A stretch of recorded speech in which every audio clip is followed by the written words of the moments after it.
sa lupa. Oh.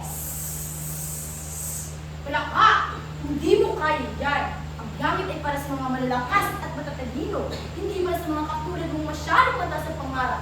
Bakit hindi mo nanangin ka sa lupa? Kung gusto mong makarating sa langit, kailangan mong maging tuso! Pero baka mahulog ka lang! Palaka, huwag kang padalos-dalos. Ang tiga at tamang paraan ang susi sa tagumpay. Sabi mo, ang payo ni Mago ay bitang palaka! Kung hindi, makapagpahamag ka! Ngunit, hindi sumuko ang palaka. Lumapit siya sa agila, ang pinakamalakas na ibon sa gubat. Kokak! Kokak! Agila! Kaibigan, maaari mo ba ako isama sa iyong paglipad? Gusto ko makita ang langit! Kokak! Kokak!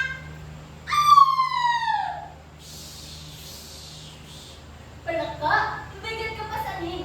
Ngunit kung talagang nais mo, kumabay ka mahigpit sa kilikod. At lumipad ang agila, kasama ang palaka. Habang lumilipad, nakikita ng palaka ang buong gubat, ilog at bundok.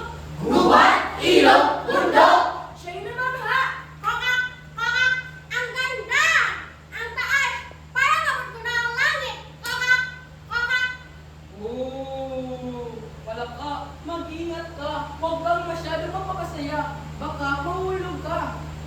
Ngunit sa sobrang tuwa, kumanta ng malakas ang palaka. Ang langit ay abot kamay ko na, abot ko na, abot ko na, kokak, kokak. Ang langit ay abot kamay ko na, abot ko na, abot ko na, kokak, kokak. Dahil dito, nakalimot siyang pumapit ng mahigpit. Siya'y nahulog mula sa likod ng agila.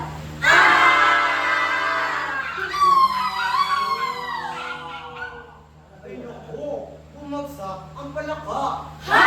Bumasak ang palaka? Ngunit sa kanyang pagbagsak, sinalubong siya ng ulap. Ang ulap ay naawa sa kanya at dinala siya sa langit. Palaka, ayon sa inyong pangarap at tapang, bibigyan kita ng lugar dito sa langit. Ngunit tandaan, ang tunay na pag-akyat ay hindi sa kayabangan, kundi sa kabutihan at pangarap. Kokak! Kokak! Maraming salamat ulap! Ngayon, natupad ang aking pangarap! Kokak! Kokak! Palaka, hindi ko inisip na makararating ka sa langit. Ngunit sana matutuhan muli na hindi lahat ng pangarap ay dapat sundan.